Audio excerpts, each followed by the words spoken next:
Sobat Maestro, sesaat lagi Anda akan bersama-sama mengikuti pengajaran firman Allah yang disampaikan oleh hambanya Pastor Dorcas Daud dari Gereja Hope ACC. Selamat mendengarkan. Shalom, Anda akan mendengarkan program Kuasa dalam Firman-Nya yang disampaikan oleh Pastor Dorcas Daud dari Hope ACC dan Dorcas Ministries. Selamat mendengarkan. Roma pasal yang ke-8 ayat yang ke-7.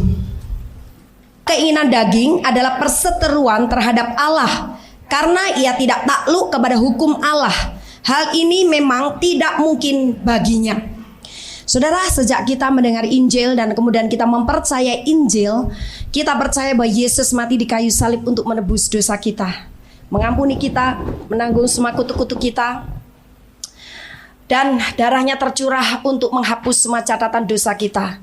Kemudian kita membuka pintu hati kita, kita mengundang Tuhan Yesus masuk di hati kita, kita mengalami kelahiran baru. Sejak saat itu roh kita adalah roh ciptaan baru. Dan sejak itu juga kita ini adalah manusia ciptaan baru di dalam Yesus. Yang lama sudah berlalu, sekarang yang baru terbit. Sebagai manusia roh, kita sekarang harus hidup di dalam roh. Sebagai manusia roh, kita harus hidup dipimpin oleh roh, tidak lagi dipimpin oleh daging. Sebab perkara-perkara daging itu adalah perseteruan terhadap Allah. Perkara-perkara daging itu bertolak belakang dengan Allah. Tentu saja perkara daging ini tunduk di bawah hukum daging. Dan semua hukum daging itu berlawanan dengan hukum Allah. Semua perkara dari daging, hukum daging itu berlawanan dengan hukum roh. Itu yang membuat kalau orang Kristen, sekalipun dia sudah dilahirkan baru, bahkan dia sudah dipenuhi kuasa Roh Kudus, namun dia tidak takluk kepada hukum Allah, itu yang membuat dia hidupnya tidak mengalami kemenangan. Orang Kristen yang masih hidup di dalam daging, dia masih di bawah kutuk kuasa hukum daging. Sehingga walaupun Allah memberikan janji anugerah yang luar biasa, janji kelepasan, janji damai sejahtera, janji kuasa, janji berkat rohani, materi maupun jasmani, janji kesembuhan, dia sukar sekali untuk mengalaminya. Walaupun pikirannya berkata, iyalah saya percaya firman Allah bilang seperti itu. Tapi pada kenyataannya, ketika dia mau mengalami hal semuanya itu, dia tidak pernah mengalaminya. Mengapa? Sebab dia masih tunduk kepada keinginan daging atau hukum daging. Dia tidak takluk kepada hukum Allah. Sekarang apa sih yang dinamakan hukum Allah itu? Ternyata hukum Allah itu adalah hukum iman. Iman yang hanya percaya kepada perkara-perkara rohani, percaya kepada firman Allah. Nah, keinginan daging tidak dapat tunduk kepada hukum Allah. Keinginan daging tidak bisa tunduk terhadap hukum iman. Kadang-kadang kita mengerti firman Allah hanya sekedar sampai kepada pengertian secara pikiran. Namun firman Allah itu tidak pernah menjadi rema di dalam hati kita. Akibatnya janji firman Allah itu tidak terjadi dalam hidup kita. Karena kita masih dikuasai oleh hukum daging. Hukum ketidakpercayaan, kebimbangan, keraguan-raguan, putus asa, kekecewaan, amarah, hilang pengharapan. Itu semuanya adalah kuasa-kuasa yang ada di dalam hukum daging. Tapi kuasa yang ada di dalam hukum Allah hanya iman, hanya percaya. Setiap firman Allah kita hanya berkata ya dan amin. Tidak ada lagi perbantahan dalam pikiran kita, tidak ada lagi keraguan-raguan dan kebimbangan di dalam hati kita. Sambil contoh dalam Markus pasal 11 ayat 24, kita lihat. Kita akan membaca dari mulai ayat 20 sampai dengan ayat yang ke-24. Pagi-pagi ketika Yesus dan murid-muridnya lewat, mereka melihat pohon ara tadi sudah kering sampai ke akar-akarnya. Maka teringatlah Petrus akan apa yang telah terjadi. Lalu ia berkata kepada Yesus, "Rabi, lihatlah, pohon ara yang kau kutuk itu sudah kering." Yesus menjawab mereka, "Percayalah kepada Allah. Aku berkata kepadamu, sesungguhnya barang siapa berkata kepada gunung ini, beranjaklah dan tercampaklah dalam laut, asal tidak bimbang hatinya, tetapi percaya bahwa apa yang dikatakannya itu akan terjadi, maka hal itu akan terjadi baginya. Karena itu aku berkata kepadamu, apa saja yang kamu minta dan doakan, percayalah bahwa kamu telah menerimanya, maka hal itu akan diberikan kepadamu. Dan jika kamu berdiri untuk berdoa, ampunilah dahulu sekiranya ada barang sesuatu dalam hatimu terhadap seseorang, supaya juga Bapamu yang di surga mengampuni kesalahan-kesalahanmu. Dalam Markus pasal 11 ayat 20 sampai dengan 24 ini, Tuhan Yesus sedang mengajarkan dan menerapkan hukum iman. Dan iman itu ternyata begitu gampang merubah sesuatu, melakukan sesuatu, bahkan melakukan hal-hal yang di luar kemampuan daya pikir manusia, di luar kehebatan seorang manusia.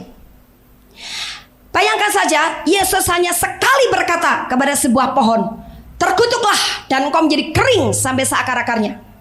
Tidak akan pernah bisa menghasilkan buah. Apa yang terjadi? Ternyata besok pagi-paginya pohon yang dikutuk oleh Yesus langsung kering sampai ke akar-akarnya. Ini hukum iman sedang berlangsung. Karena Yesus tidak dikuasai kebimbangan, tidak dikuasai oleh ketidakpercayaan, apalagi bahkan Yesus tidak dikuasai oleh kedegilan hati. Degil hati itu adalah mulutnya bilang percaya, tapi sebetulnya hati tidak percaya. Karena pikiran banyak perbantahan, karena pikiran banyak alasan untuk mempercayai firman Allah, untuk mempercayai kuasa Allah. Itu adalah kedegilan hati. Nah, Yesus bebas dari semuanya itu. Itu sebabnya ketika dia berkata kepada pohon itu menjadi kering sampai seakar-akarnya, terjadilah apa yang dia katakan. Itu yang membuat murid-muridnya terheran-heran. Wah, bukan main. Rabi, pohon yang kemarin kamu kutuk sekarang betul-betul kering sampai seakar-akarnya. Dengan sederhana tapi pasti Yesus mengajar hukum iman itu kepada murid-muridnya, yaitu ayat yang ke-24. Karena itu aku berkata kepadamu, apa saja yang kamu minta dan doakan, percayalah bahwa kamu telah menerimanya. Coba renungkan kata-kata dari kalimat firman Tuhan dalam Markus pasal 11 ayat 24 ini. Yesus tidak mengatakan karena itu aku berkata kepadamu, apa saja yang kamu minta dan doakan, percayalah bahwa kamu akan menerimanya.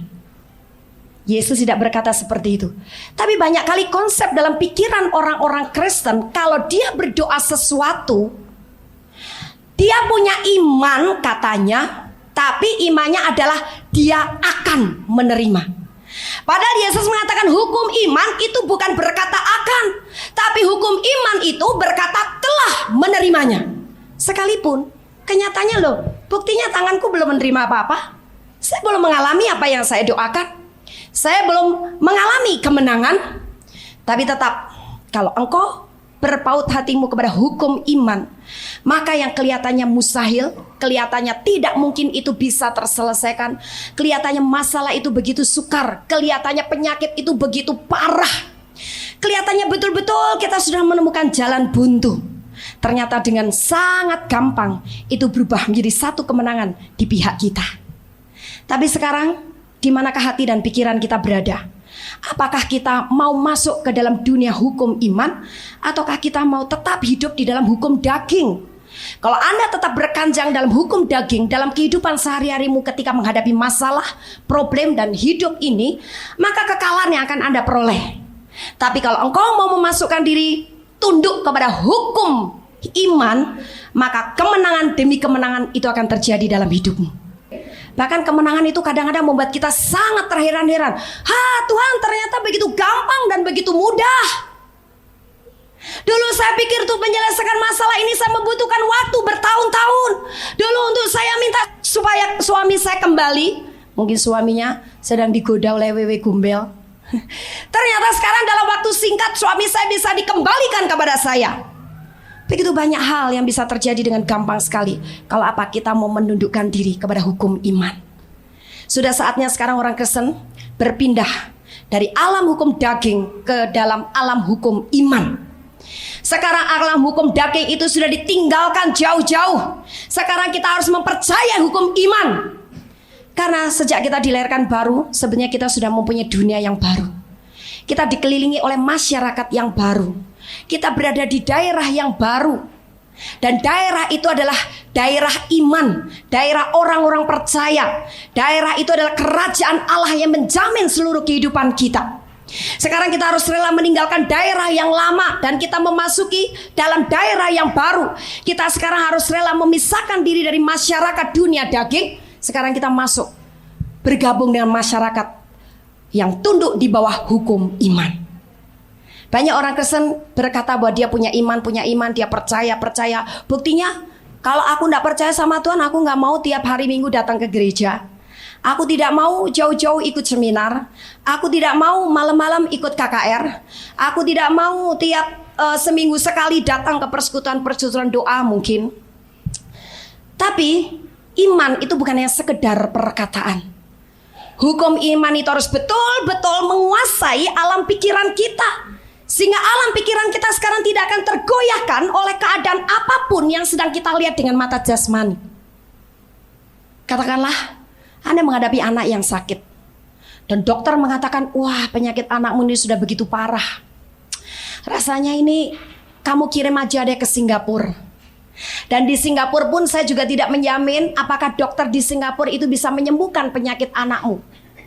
Ketika engkau mata dan pikirannya dikuasai dengan apa yang Anda dengar oleh perkataan dokter itu, dan melihat apa yang terjadi secara realita, kenyataan dalam tubuh anakmu, maka tiba-tiba pikiranmu dikuasai oleh ketakutan dan kegentaran. Wah, dokter saja sudah angkat tangan. Kemana lagi saya harus mencari pertolongan? Siapa lagi yang bisa saya andalkan untuk bisa menyembuhkan anak saya? Rasanya tidak mungkin, bahkan dia suruh saya pergi ke Singapura, dia pun juga tak berani menjamin dokter Singapura bisa menyembuhkan anak saya. Jadi gimana akibatnya? Tiap hari Anda merasa gelisah. Tiap hari Anda dihantui oleh ketakutan, kegentaran, sampai engkau stres, tidak bisa tidur. Dan mulailah lambat laun iman Anda bukan hanya mengalami erosi, iman Anda mulai hilang. Karena ditunggu dari hari ke hari, ternyata anak itu tak mengalami perubahan. Sebetulnya di mana letak kunci kesalahannya sehingga Anda tak mengalami mujizat buat anak itu? Pikiran Anda belum pindah daerah. Membuang pikiran manusia lama yang masih dikuasai oleh hukum daging, sekarang ganti dengan pikiran manusia baru yang sepenuhnya dikuasai oleh hukum iman.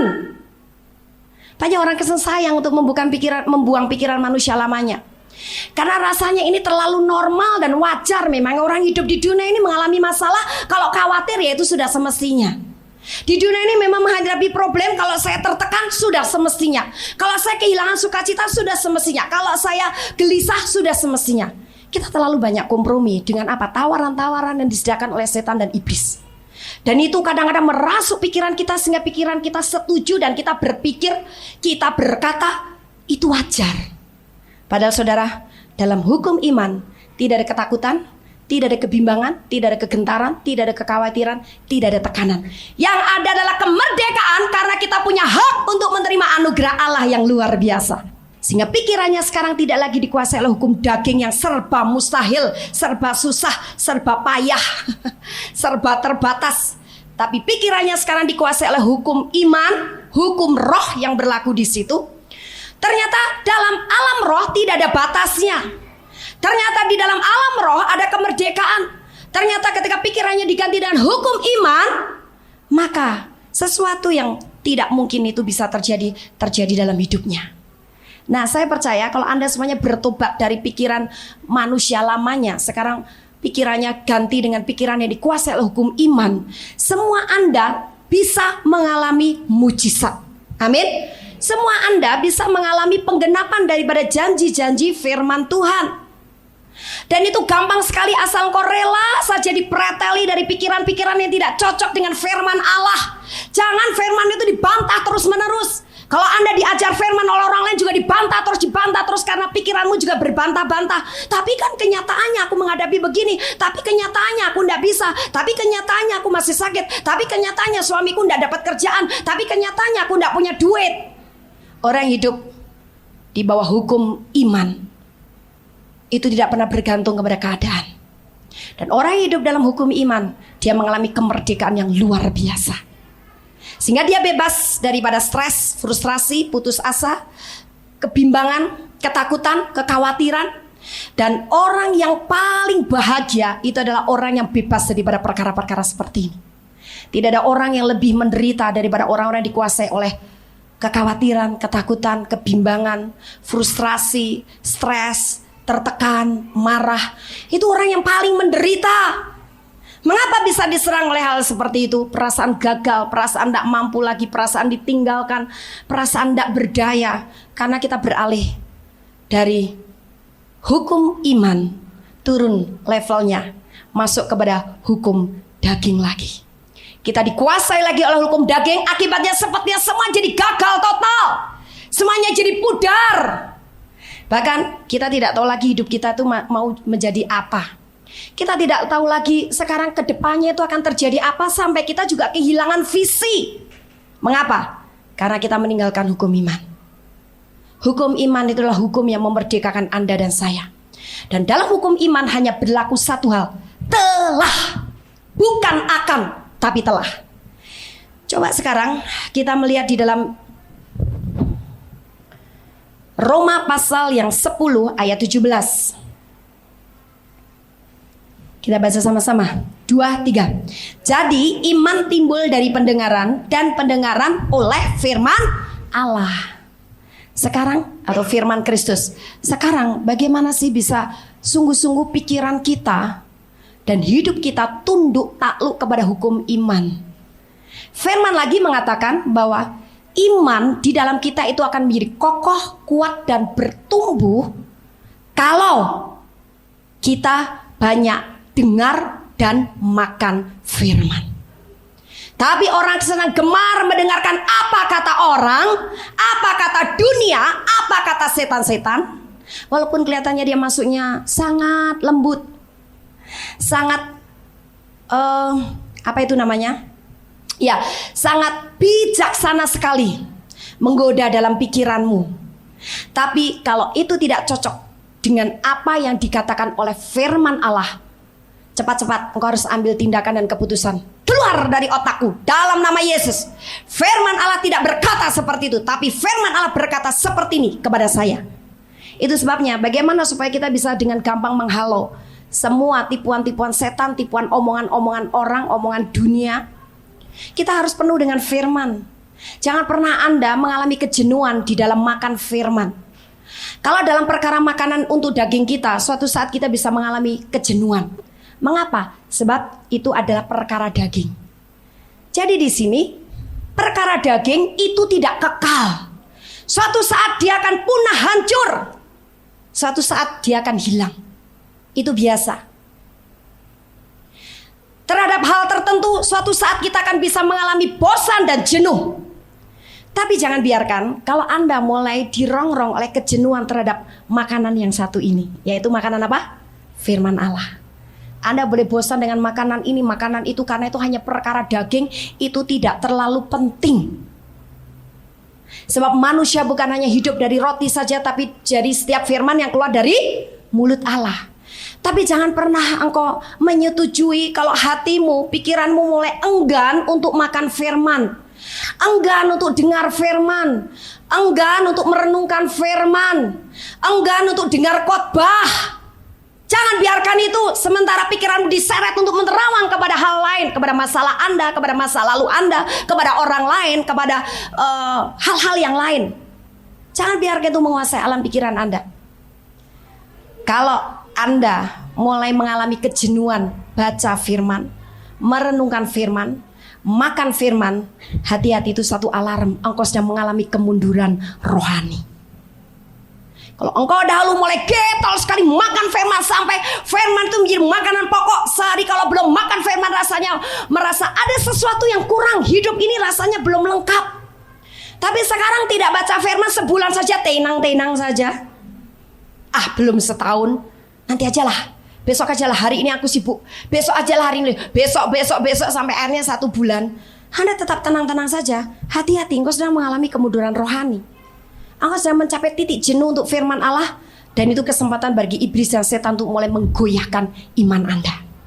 Tidak heran kalau kondisi Anda mulai merosot, urapan mulai turun, sakit penyakit mulai melanda tubuhmu, kekhawatiran, ketakutan, kebimbangan, bahkan kau mulai kehilangan visi. Engkau mulai kehilangan tujuan hidup. Bahkan engkau mungkin suatu saat menjadi kehilangan, siapa sih sebetulnya saya ini? Karena engkau tidak segairah dahulu dengan Tuhan. Engkau mulai tidak suka lagi dengan firman Allah. Rasanya baca firman sudah bosan, paling dari Kejadian sampai Wahyu itu sajalah. Nanti sudah itu baca Matius, Markus, Lukas, itu cerita Yesus lahir sampai Yesus kemudian punya murid melakukan mujizat. Sudah itu Yesus mati di kayu salib. Itu saja. Sudah terlalu banyak ayat emas firman Tuhan yang ada dalam otak saya. Sekalipun Anda hafal dari kitab Kejadian sampai dengan Wahyu, sampai mungkin Anda menjadi Alkitab berjalan. Kalau ada orang tanya, tentang carilah dahulu kerajaan Allah dan kebenarannya, maka segalanya ditambahkan kepadamu, itu di mana ya? Di mana? Wah, Anda langsung jawab, tahu saya itu di Matius 6 ayat 33. Waduh, ayat yang ini saya pernah dengar, itu ada di mana? Yohanes, Markus, Lukas, semua kitab Injil disebut. Saya tahu itu dari Lukas pasal sekian, ayat sekian. Wah, Anda jadi Alkitab berjalan. Tapi kalau engkau hanya menjadi Alkitab berjalan, namun sebenarnya kehidupan sehari-harimu tidak lagi makan firman, engkau sedang diambang kemunduran rohani. Engkau harus bertobat. Sebab kalau engkau tidak bertobat, engkau menjadi mangsa dan sasaran empuk untuk setan menggoncangkan iman. Mungkin iman untuk mati ke surga itu belum tergoncang. Tapi itu iman-iman yang luar biasa, yang besar, melakukan mujizat, mengalami mujizat dan hal-hal lain. Dulu kalau berdoa, sekali berdoa langsung terjadi. Tapi mengapa sekarang tidak terjadi? Dulu saat menyembuhkan orang sakit sembuh, sekarang kok tidak sembuh. Sakit sendiri aja tidak pernah bisa sembuh. Ini hanya masalah kecil, masalah rumah tangga, suami istri ribut terus. Kok sekarang kenapa sih suami istri ribut terus? Keluarga tidak pernah damai, tidak pernah ada kesehatian. Anda mulai melihat bagaimana setan memanfaatkan kemunduran rohanimu itu, kegersangan, kekeringan rohanimu, karena engkau mulai tidak doyan lagi dengan firman. Engkau mulai jenuh. Engkau mulai rasanya sudah tahu semua tentang firman Tuhan. Ada banyak begitu orang Kristen yang merasa dirinya begitu tahu tentang semua firman. Sampai firman, kalau ada buku rohani aja lah, buka ketika ada kesaksian yang menarik baru dibaca, sudah itu ditaruh. Kalau ada hamba Tuhan yang hebat dipakai, wah bukan main dia khotbahnya, cari dengar, kalau sudah itu sudah. Tapi Alkitab tidak pernah dibuka, apalagi makan isinya. Hati-hati saudara, setan gampang sekali untuk menipu kita. Bagaimana dia berusaha untuk mengerong iman kita. Pelan-pelan kita ditarik kepada hukum dunia lagi. Kenikmatan dunia, masalah, problem, diri sendiri, sibuk dengan diri sendiri, sibuk dengan omongan orang, sibuk dengan situasi dan kondisi yang terjadi di depan mata kita. Itu semuanya cara iblis untuk merampas perhatianmu kepada Allah dan firman-Nya. Cara iblis untuk merongrong imanmu kepada Allah dan firman-Nya. Itu sebabnya sekali kita sekarang pindah daerah, tinggal di dalam alam kerajaan Allah. Kita punya hukum yang baru. Kita mau tidak mau harus menundukkan diri kepada hukum yang baru, yaitu hukum iman. Tanpa kita mau menaklukkan diri kepada hukum iman, Anda akan binasa. Sekalipun kau menamakan dirinya menjadi orang Kristen. Yesaya 55 ayat yang ke-11. Demikianlah firmanku yang keluar dari mulutku, ia tidak akan kembali kepadaku dengan sia-sia. Tetapi ia akan melaksanakan apa yang ku kehendaki dan akan berhasil dalam apa yang kusuruhkan kepadanya. Dahulu ketika kita membaca ayat firman Tuhan ini, yang menarik perhatian kita pasti hanya 2 ayat di atas. Demikianlah firmanku yang keluar dari mulutku, ia tidak akan kembali kepadaku dengan sia-sia. Tapi ternyata 2 ayat di bawahnya itu punya peranan penting untuk iman kita. Coba kita renungkan 2 ayat di bawahnya ya. Tetapi ia akan melaksanakan apa yang kukehendaki dan akan berhasil dalam apa yang kusuruhkan kepadanya. Berarti firman Allah itu adalah dutanya Allah.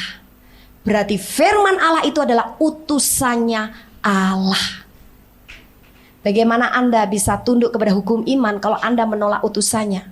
Bagaimana Anda bisa menikmati semua kekayaan dan berkat rezeki dari satu negara kalau engkau tidak mau tunduk kepada hukum dalam negara itu? Ketahuilah sejak kita dilahirkan baru, kita sekarang punya negara yang baru. Kita menjadi warga negara kerajaan Allah, di mana di situ ada hukum baru yang harus kita izinkan menguasai hidup kita. Selama kita mendudukkan diri kepada hukum dunia, hukum baru tidak punya manfaat apa-apa dalam hidup Anda. Hukum baru tidak punya kekuatan apa-apa untuk melakukan sesuatu kepada Anda. Hukum baru tidak punya kuasa apa-apa dalam hidup Anda. Akibatnya, kita sekarang terkena kutuk atau pengaruh atau akibat daripada hukum dunia. Orang dunia akhirnya hidup menderita, orang dunia akhirnya sakit, orang dunia akhirnya stres, orang dunia akhirnya miskin, berkekurangan, orang dunia akhirnya nipu, orang dunia akhirnya nyuri, orang dunia akhirnya mabok-mabok, orang dunia akhirnya jadi duniawi sekali, jatuh bangun di dalam dosa karena dia tunduk dalam hukum dunia. Hukum daging, hukum dunia itu hukum daging. Nah, kalau kita sekarang sudah punya hukum yang baru, hukum roh yang memerdekakan, itu hukum iman. Kita turun level, mendudukkan diri lagi kepada hukum daging. Bukankah kita akan terkena akibat yang sama seperti orang dunia? Kita akan bisa kena sakit lagi, kita akan bisa kena stres lagi, kita akan bisa kena marah lagi, tertolak lagi, kecewa lagi, kita akan mengalami kekalahan lagi. Bahkan mungkin kita jatuh bangun di dalam dosa. Kita akan mengalami kekurangan lagi, kita akan mengalami kemiskinan, kegagalan, dan sebagainya. Firman Allah itu adalah utusannya Allah. Dan bahkan firman itu adalah Allah sendiri. Jangan pernah Anda jenuh-jenuhnya dan bosan terhadap firman Allah. Sekalipun kita membaca satu ayat berulang kali, tapi di kesempatan yang lain Roh Kudus bisa memberikan pengertian yang lain. Roh Kudus bisa memberikan pengertian dari ayat yang sama yang sudah berulang kali kita baca, kita terima, kita makan, kita ingat. Hal-hal yang baru seperti ayat ini sebetulnya saya juga sudah berulang kali membacanya. Saya juga percaya Anda. Tapi tiba-tiba saja ketika saya mempersiapkan firman Tuhan ini, khotbah ini, Tuhan berbicara lain. Buat 2 ayat di bawahnya. Itu sangat meneguhkan kita bahwa makan firman itu bukan satu perbuatan yang sia-sia. Tapi itu adalah tindakan yang nyata, yang positif untuk kehidupan iman kita sendiri. Nah, dengan demikian, kalau kita sekarang penuh dengan firman karena makan firman terus, apa yang terjadi? Maka kita akan punya iman yang selalu berbicara mengenai hasil akhir. Orang Kristen yang punya iman karena dia tunduk kepada hukum iman, percaya kepada firman Allah, dia selalu berkata hasil akhir dari masalah yang dia hadapi. Dia tidak akan mengatakan apa yang sedang dia alami. Dia tidak mengatakan apa yang sedang dia rasa. Dia tidak akan mengatakan apa yang sedang dia lihat, tapi hasil akhir daripada masalah itu. Saya ambil contoh sekarang, Yesaya 53. Ini ayat yang sangat populer, tapi biar Anda semakin mendapat rema dari ayat ini. Ayat yang kelima. Tetapi dia tertikam oleh karena pemberontakan kita. Dia diremukkan oleh karena kejahatan kita. Ganjaran yang mendatangkan keselamatan bagi kita ditimpakan kepadanya. Dan oleh bilur-bilurnya kita menjadi sembuh. Dalam perjanjian baru, ayat firman Tuhan ini ditegaskan lebih gamblang lagi. 1 Petrus 2 ayat 24. Ia sendiri telah memikul dosa kita di dalam tubuhnya di kayu salib, supaya kita yang telah mati terhadap dosa hidup untuk kebenaran. Oleh bilur-bilurnya kamu telah sembuh. Ini adalah perkataan orang yang punya iman. Selalu telah, selalu sudah. Bukan akan, bukan berharap, bukan memohon-mohon, tapi dia akan berkata telah, dia akan berkata sudah. Oleh bilur-bilurnya saya sudah sembuh. Oleh bilur-bilurnya saya telah sembuh. Iblis berusaha untuk engkau lepas, keluar daripada pendudukan dirimu terhadap hukum iman, dengan memasukkan pikiran mana kamu sembuh. Kenyataannya kaki kamu masih sakit. Kenyataannya kepalamu masih pusing. Kenyataannya rumah tanggamu masih berantakan. Nah, Ini adalah hukum daging. Siapa yang melakukan hukum daging? Setan dan iblis. Di dalam kerajaan Allah sebetulnya hanya ada dua kelompok orang Kristen. Orang Kristen punya iman dan orang Kristen yang munafik. Bilang punya iman tapi sebetulnya tidak punya iman. Terbukti semua janji firman Tuhan dia tidak bisa mengalaminya. Karena apa? Ada kebimbangan, ada keraguan-raguan, dan pikirannya, mulutnya selalu ngomong apa yang dia lihat, apa yang dia rasa, apa yang sedang terjadi. Tapi kelompok orang Kristen punya iman, dia selalu berkata telah, dan apa yang terjadi? Tiba-tiba seluruh surga dengan segala fasilitasnya mendukung kesembuhan di dalam tubuh Anda. Nah, jadi perkataan itu sangat penting bagi orang-orang beriman. Bagaimana hidup Anda, keluarga Anda, rumah tangga Anda, pelayanan Anda, pekerjaan Anda, tubuh Anda, kesuksesan Anda, atau mungkin kegagalan dan hal lain-lain ditentukan oleh perkataan Anda. Sekarang tergantung perkataanmu mau perkataan iman atau perkataan orang tidak beriman. Kalau saya bilang ada orang Kristen munafik, jangan sakit hati. Sebenarnya orang Kristen yang imannya tidak bulat sepenuhnya, hanya percaya kepada firman Allah, tidak ada perbantahan sedikit pun, itu adalah orang yang beriman. Tapi kalau masih ada perbantahan, itu namanya orang Kristen munafik. Katanya percaya, tapi banyak perbantahan, banyak alasan dalam pikirannya. Kebimbangan itu juga menandakan orang itu tidak punya iman. Nah, jadi sekarang iman yang ada dalam kita selalu akan membuat mulut kita terbuka untuk mengatakan telah. Sekalipun gigi smooth, tapi mulut Anda bisa berkata haleluya, oleh bilur-bilur Yesus gigiku telah sembuh smooth. Makin Anda bilang telah sembuh, tiba-tiba cekut. Tiba-tiba kok malah cekutnya sekarang 4 kali, tadi cuma 1 kali.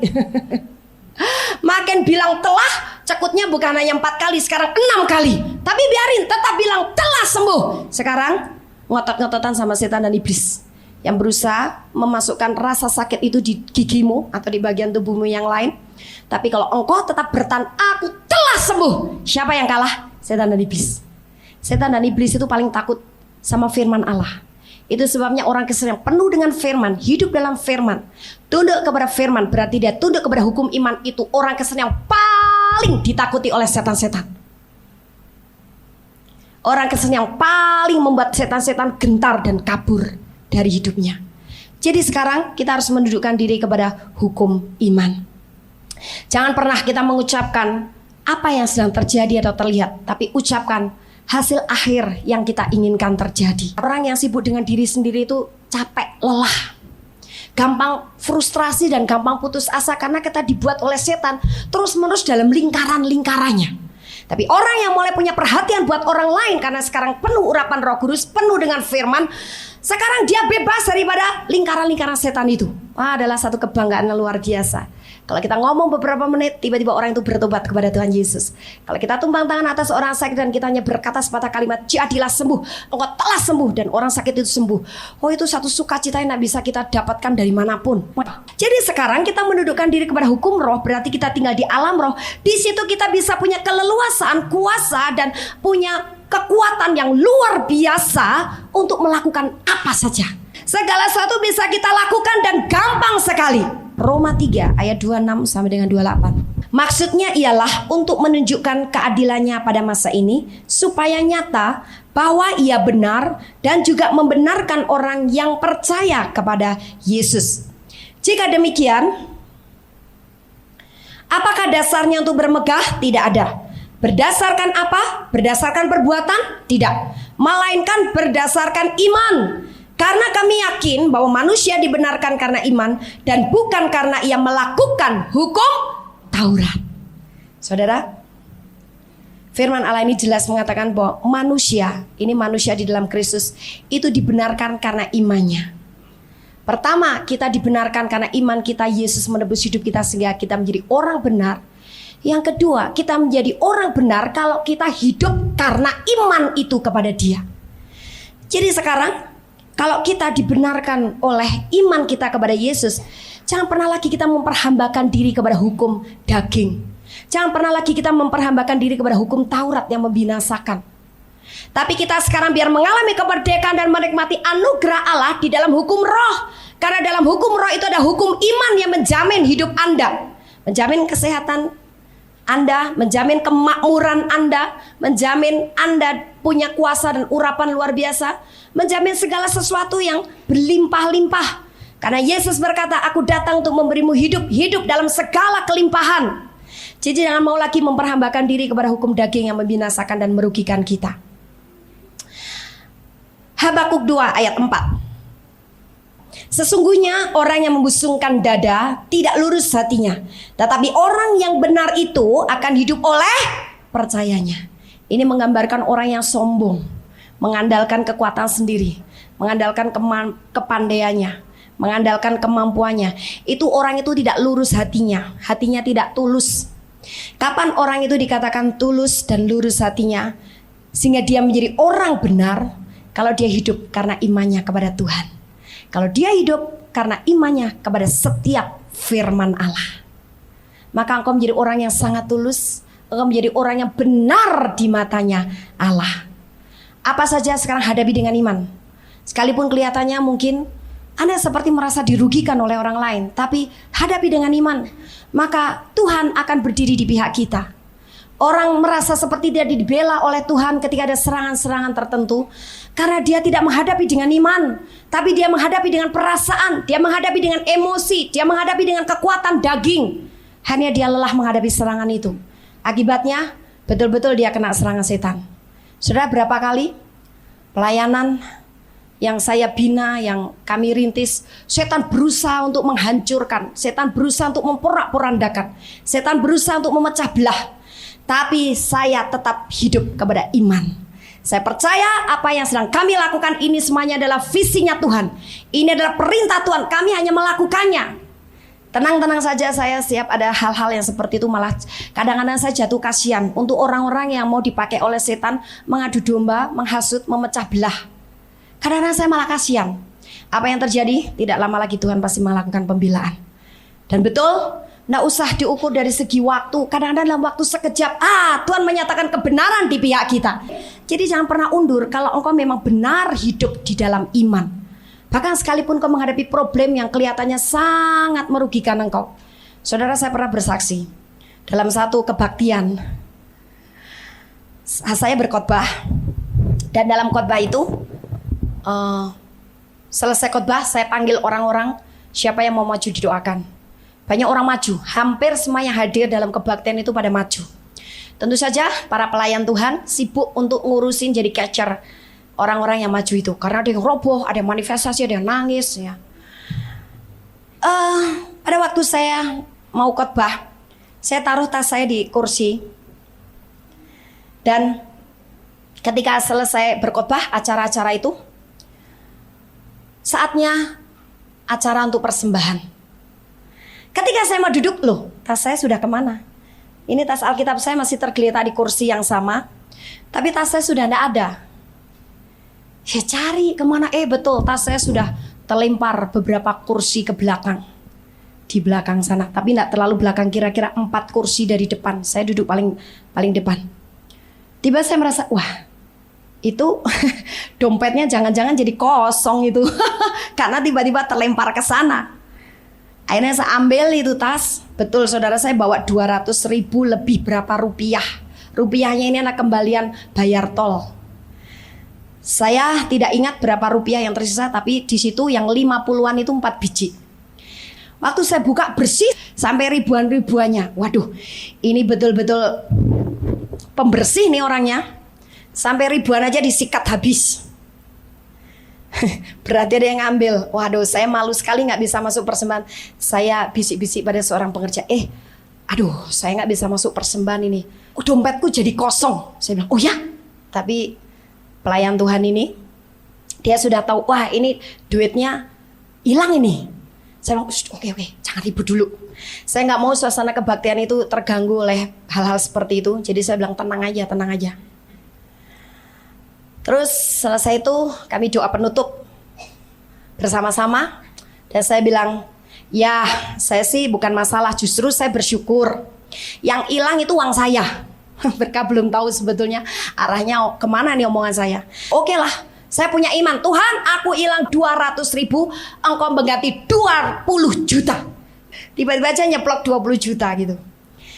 Terus saya bilang, makanya sekarang kita perlu berjaga-jaga aja lah. Kita nggak boleh mencurigai siapapun, karena kalau sudah di tempat umum seperti ini, siapa yang mau disalahkan? Kita juga nggak ngelihat dengan mata kepala kita sendiri. Nah, apa yang terjadi saudara?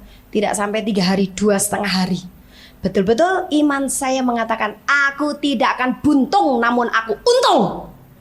Apa yang saya katakan, dari 200.000 jadi 20 juta, betul-betul saya terima. Haleluya.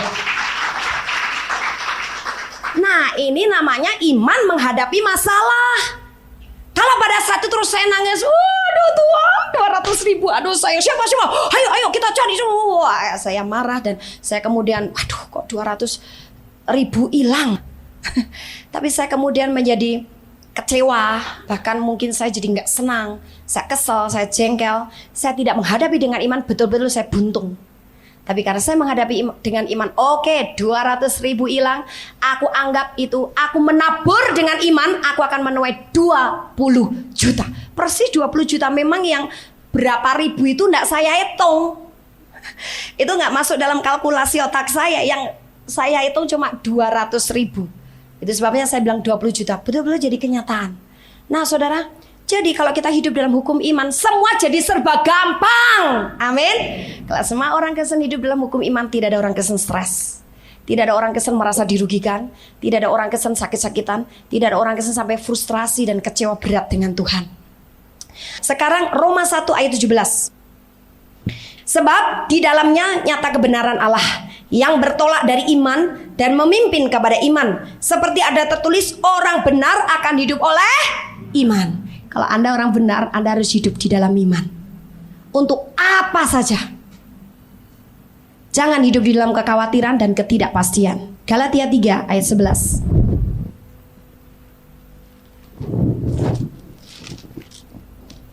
Dan bahwa tidak ada orang yang dibenarkan di hadapan Allah karena melakukan hukum Taurat adalah jelas.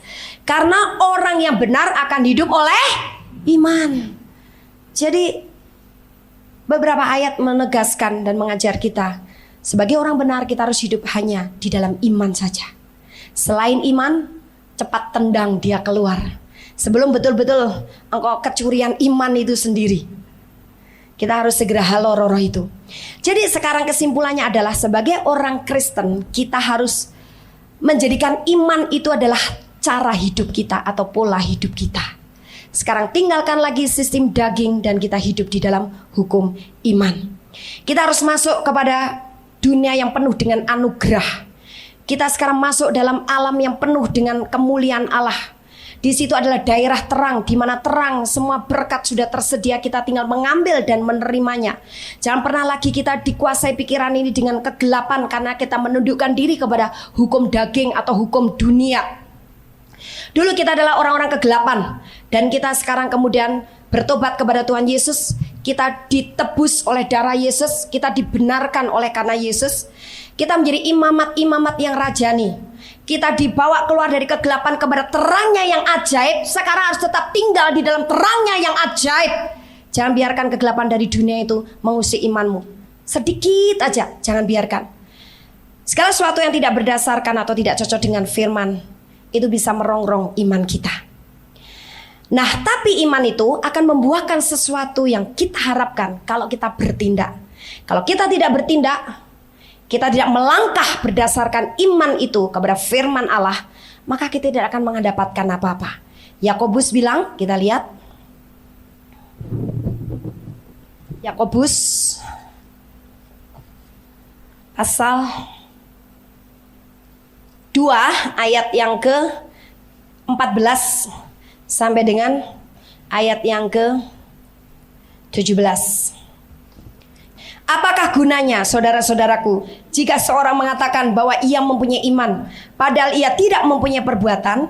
Dapatkah iman itu menyelamatkan dia? Jika seorang saudara atau saudari tidak mempunyai pakaian dan kekurangan makanan sehari-hari, dan seorang dari antara kamu berkata, selamat jalan, kenakanlah kain panas, dan makanlah sampai kenyang, tetapi ia tidak memberikan kepadanya apa yang perlu bagi tubuhnya, apakah gunanya itu? Demikian juga halnya dengan iman. Jika iman itu tidak disertai perbuatan, maka iman itu pada hakikatnya adalah mati.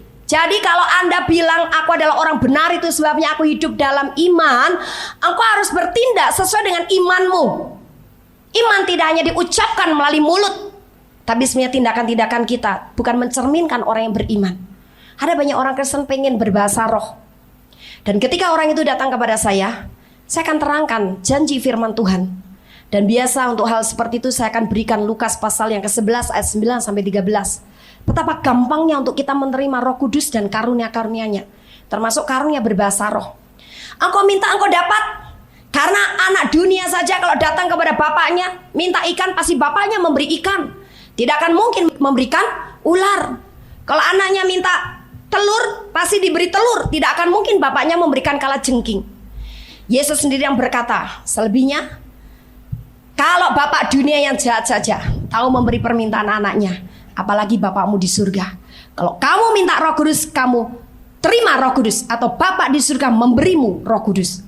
Sekarang kalau kamu minta bahasa roh, kamu terima bahasa roh enggak? Oh ya, terima, percaya. Oke, kalau begitu, kalau Anda sudah berdoa minta bahasa roh, Anda sudah dapat. Sekarang Anda harus bertindak sesuai dengan imanmu yang mengatakan engkau sudah dapat bahasa roh. Nah, bagaimana tindakan kita sesuai dengan iman tentang bahasa roh itu? Mulut mulai dibuka berkata-kata. Tapi banyak orang Kristen walaupun jelaskan begini, ketika saya suruh angkat tangan, ayo kita sekarang menyembah dalam bahasa roh, diem aja. Orang itu tetap begitu kencengnya mulutnya dikatukannya. Padahal dia bilang, aku percaya dah, memang firman Allah dia baca sendiri berkata seperti itu. Jadi saya tinggal mengucapkan ya, tinggal mengucapkan. Coba sekarang ucapkan saja, apa saja, tidak usah dipikirin. Mungkin nanti Roh Kudus memberikan inspirasi kata-kata dalam pikiranmu yang engkau tak tahu artinya. Atau dorongan-dorongan dalam hatimu. Atau tidak ada seperti itu, tidak ada dorongan di hatimu, tapi mulut berkata apa saja. Paulus mengatakan setiap kata itu ada artinya. Walaupun sudah didorong-dorong begitu, saudara, ada aja yang tetap aja mulutnya itu dengan manisnya terkatup rapat, tidak mau membuka untuk mulai berbahasa roh. Padahal dia katanya punya iman. Nah, ini yang dinamakan imanmu itu tidak disertai tindakan. Engkau tak akan mengalami apa-apa. Jadi namanya iman itu jangan berdasarkan perasaan, jangan berdasarkan tanda-tanda. Tapi iman itu harus mulai melangkah. Kalau engkau punya iman, engkau mulai berani melangkah.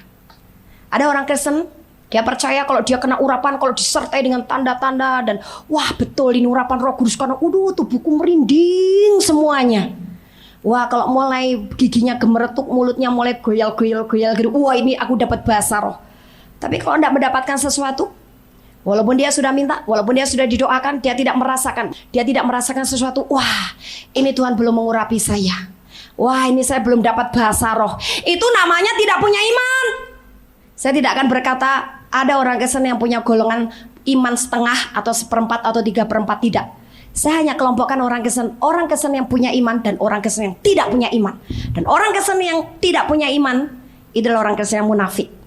Untuk apa saja? Kenapa saya bilang munafik? Mulutnya kalau diterangkan bilang percaya, baca firman bilang percaya, kalau ditanya bilang percaya, tapi tindakannya tidak menunjukkan dia percaya kepada firman itu. Nah, saudara, itu Anda pernah juga menghadapi hal seperti itu. Itu sebabnya kita harus bertindak. Haleluya. Kami percaya Anda pasti diberkati oleh firman Tuhan yang disampaikan oleh Pastor Dorcas Daud STH dari Hope ACC dan Dorcas Ministries. Dan bila Anda memiliki pertanyaan seputar kegiatan pelayanan kami, Anda dapat menghubungi kami di 08-222 703 0006. Sekali lagi di 08-222 703 0006. Sampai jumpa kembali. Tuhan Yesus memberkati.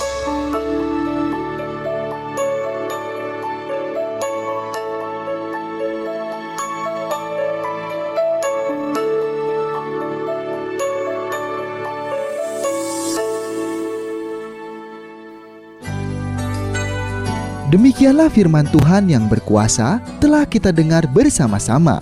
Dan kami percaya Anda sangat diberkati. Bagi yang membutuhkan pertumbuhan iman dan pelayanan lebih lanjut, Anda dapat menghubungi kami dan beribadah bersama dengan kami setiap hari Minggu di Gereja Hope ACC di ACC Center, Jalan Mekar Utama, nomor 31, lantai 3 Kompleks Mekarwangi, Bandung, pada jam 8.30. ada kebaktian anak-anak pada jam yang sama. Ikuti juga Breakthrough Prayer setiap Jumat jam 18.30. Jika Anda membutuhkan dukungan doa, Anda dapat mengirimkan SMS ke nomor 0822 2703 0006. Tuhan memberkati.